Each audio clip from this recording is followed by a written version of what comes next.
Tecnotrón, es interesante ver cómo se puede observar esta división en tres partes bien específicas, en donde primero el bebé superdotado opta por vegar, una segunda parte donde descubre el sentido de la vida a través de una barrita de chocolate, y el tercer momento donde descubre el sentido de la muerte en un estanque habitado por repugnantes carpas. Para poder integrarlo con todas las teorías que se dictaron a lo largo de la materia, sería interesante empezar con una frase que dice: el lenguaje no es un instrumento en sí mismo, sino cómo el ser humano se apropia de él. ¿Sí? Es algo que se puede ver a lo largo del texto, en cómo va cambiando la historia y la función que tiene el lenguaje dentro de esta historia. Para tocar unos puntos importantes y algo puntual de cada uno de los autores que fuimos viendo y de la manera en que se va entrelazando, sería bueno empezar con Saussure, cuando él nos habla de ese lenguaje constituido por estas dos partes que son la lengua y el habla, esa lengua como esa connotación social, como ese sistema de códigos y como ese conjunto de convenciones adaptadas por el cuerpo social, y el habla ya como ese ejercicio individual y como ese acto de voluntad e inteligencia. Esto está claramente en la primera parte, donde el bebé, como decíamos, este bebé superdotado que opta por vegar y no expresa ninguna emoción, no expresa ninguna palabra, no expresa dolor, no expresa alegría. Entonces vemos ahí cómo esta parte del lenguaje, que si bien ya puede estar incorporado en la persona, cómo se vincula al habla, que ya es ese acto de voluntad y que se despierta justamente con la voluntad de la persona. Y vinculado a ello, lo del signo lingüístico, este significado, este significante, el concepto y la imagen acústica, y cómo estos están unidos en nuestro cerebro por un vínculo de asociación. Esto lo vemos en la parte en donde cuando le dicen alguna palabra y ella no la conoce a la palabra, entonces, y lo manifiesta en el texto, ¿no?, que esa palabra nunca la había oído y no sabía lo que significaba. Entonces ahí claramente está esto de cómo tenemos esa vinculación en nuestro cerebro de esa imagen acústica y ese concepto determinado.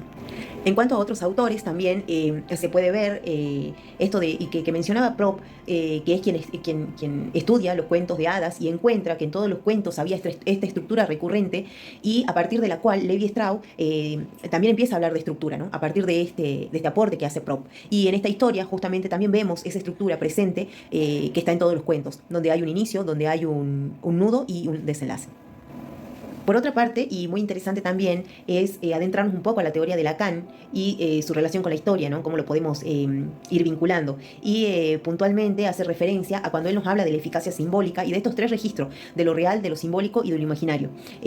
Aquí, a ver, vinculado a lo que vemos plasmado a lo largo del relato, tenemos lo imaginario, que se da con esa agresividad, ¿sí? Y vemos como el bebé al principio, después de haber estado en ese estado como vegetativo, empieza a ponerse agresivo, con llantos fuertes, donde los padres ya no sabían qué hacer ante esta actitud. Y después aparece claramente este plano de lo simbólico, en donde la función pacificadora de la palabra se puede ver claramente, porque cuando ya empieza a adquirir a manifestar el lenguaje, es como que se calma, y entramos a la segunda parte de la historia, que es donde este bebé encuentra el sentido de la vida a través de una barrita de chocolate y empieza a comunicarse con los seres que están alrededor de él. Y también, en cuanto al plano de lo real, es ese significante vacío que no entra en lo simbólico y que no se puede describir en palabras. Se lo puede percibir en esta parte donde él encuentra este sentido de la vida, donde si bien trata de describirlo, no llega a la plenitud de la descripción, lo que fue ese momento donde él entra en conexión con el mundo. Y después también se relaciona con la última parte, donde es cuando él tiene ese encuentro cercano a la muerte en ese estanque con carpas repugnantes, en donde sentía que se ahogaba y que nadie iba a socorrerlo. Entonces creo que estas partes, como ese sentimiento de vida, de muerte, de dolor, quedan en ese plano de lo real, que por más que trate de expresarlo, de escribirlo en palabras, nunca es suficiente. Otro autor que no se puede dejar de lado, porque también se puede ver cómo su teoría puede aplicarse a esta historia, es Vygotsky, cuando nos habla de esa relación entre pensamiento y lenguaje, en donde si bien tienen un desarrollo totalmente independiente, como en un cierto punto estos se relacionan y dan lugar a la aparición del pensamiento verbal. Podemos ver cómo la bebé tiene un pensamiento, cómo tiene un lenguaje, pero que esto en un determinado momento recién da lugar a esa aparición de la inteligencia y del pensamiento verbal. Y cómo se va dando esa cooperación entre pensamiento y lenguaje, ¿sí? Que a pesar de que tenía muchas cosas en su pensamiento y pensaba todo el tiempo, porque inclusive no dormía, ¿sí? Entonces todo el tiempo pensaba en todas estas cosas que pasaban a su alrededor, en lo que pensaban los padres. Este pensamiento, como cuando se expresa a través del lenguaje, o sea, cuando se expresa en palabra, entran en esa cooperación. Y este lenguaje, ¿sí? Portan ese pensamiento. Hay un pensamiento prelingüístico en la historia, hay un habla preintelectual, ¿sí? Y este pensamiento prelingüístico tiene su verbalización a través del pensamiento verbal y ese habla preintelectual tiene su racionalización en esa habla pensante. ¿Sí? Y ahí observamos esa génesis del lenguaje expresada así por Vygotsky. Siguiendo con esta línea de lo que manifiesta Vygotsky, también es importante resaltar este lenguaje interno y el lenguaje externo. Este lenguaje interno, interpretado como el habla para uno mismo, el habla pensando, como abreviado global y predicativo, ¿no? En toda la primera parte de la historia, hasta que el bebé encuentra el sentido de la vida en esta barrita de chocolate, estamos en el marco de este pensamiento, de este lenguaje interno, ¿sí? Donde constantemente él está hablando para sí mismo, ella está hablando para sí misma, ella está pensando todo el tiempo con ese lenguaje interno. Y después, en la segunda parte de la historia, ya lo encontramos en el marco de este lenguaje externo que es el habla, en donde el habla es para los otros, ¿sí? Acá hay una parte interesante que me llamó mucho la atención y es cómo juega ella con el lenguaje y lo que decide que va a manifestar y en qué momento va a manifestar y siempre relacionando con el efecto que puede llegar a tener en el otro esa palabra que ella mencione en ese momento. Así como cuando decide castigarlo al hermano al no decir su nombre, porque se encontraba en ese momento enojada con él. Y cuando ve que el decir, el expresarse hacia el padre o hacia la madre, tuvo mucha más euforia y tuvo una mejor recepción por parte de sus familiares que cuando dijo aspiradora, que para ella era una palabra difícil, importante, que le llamaba mucho la atención, pero ella logra jugar con esto de saber y de ver y de entender la recepción del otro en ese lenguaje externo. En este lenguaje externo que es el habla, como decíamos, es el habla para los otros, es esa conversión del pensamiento en palabras, es explícito, y aquí hablamos de un lenguaje ya diacrónico y sucesivo, ¿no? Porque es esa explicitación del lenguaje interno.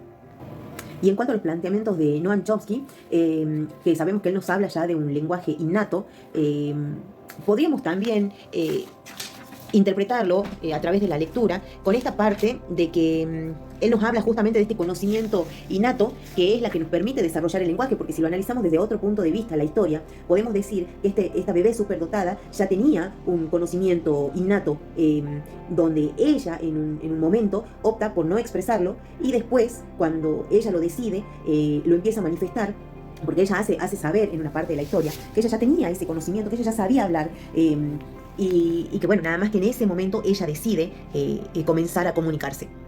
Y también vincularlo con esto que dice Noam Chomsky, de que el lenguaje sirve para hacerse entender, muy distinto a lo que decía Lacan, que el lenguaje era más bien un malentendido, ¿sí? Entonces acá Chomsky, él nos dice que sirve para hacerse entender, él nos habla de coherencias. Entonces, si lo vemos de este lado de la teoría, podemos decir que a partir de que la niña empieza a comunicarse, empieza a hablar, está vinculado a Lacan ya en este plano de lo simbólico, en donde tenemos esa función pacificadora de la palabra. Entonces, desde el punto de vista de Chomsky, podríamos decir que a partir de ahí empieza a usar el lenguaje como esta herramienta para hacerse entender. Y para no dejar de lado a uno de los grandes autores, como lo es Sigmund Freud, podemos traer a colación el tema de cuando él nos habla de huella anémica, ¿sí? Ya que en él podemos ver a este significante que nos introduce Lacan. En Freud se lo puede distinguir como esa huella anémica, haciendo notar que para Freud esa huella anémica era lo que él utilizaba para designar la forma en que se inscriben todos los acontecimientos en la memoria. Y que persisten de forma permanente. Sabemos que a lo largo que va pasando la historia y antes de que ella encuentre esta parte del sentido de la vida, habían palabras que sus padres expresaban y ella manifiesta que no conocía, ¿sí? Entonces, ¿cómo iba conociendo? Cuando conoce, otro ejemplo muy claro que se da en la historia es cuando conoce esto de la aspiradora, ¿no? El funcionamiento, cómo incorpora esa palabra aspiradora a sus conocimientos y la incorpora también a su lenguaje.